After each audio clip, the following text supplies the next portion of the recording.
So hi guys and welcome back to my YouTube channel, and this is Clown Ayer. So it's my first time guys na nakasunod ko diri sa Villa del Rey 1.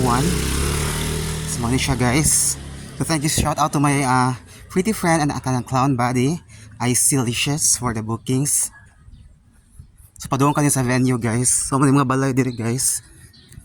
So sa una magagiagir ako diri guys og nangandoy sa Jiko I am dreamed or nangandoy ko nga makasulod diri nga kuan guys. So nakasulod na jud ko.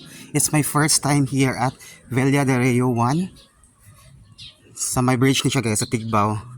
So it's kuan siya between Tigbaw and Bakayan. So may mga balay diri guys. So paduong ko ni ang venue nila guys, which is the chapel area or the chapel sa ang venue. So paduong ko ni musod guys.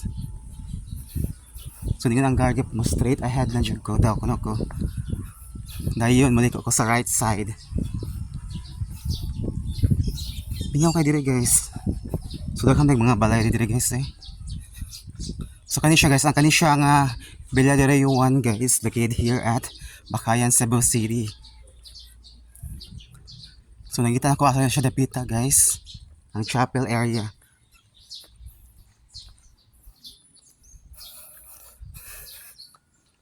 So I'm currently walking. So nakaw ko guys. So mo siya ang tanggi sa tubig. Asa may dapita eh. Feel ako moderate so pa siya ko ani guys sa ng chapel. Dili nga side. And thank you so much for watching my video. See you in my next short vlog. Okay, this is Clown Ayer of course. And good afternoon everyone. And once again, thank you so much to my pretty friend and also one of my clown buddy, Isolicious, for the bookings. Thank you, Day. So, saan siya pa doon? Thank you.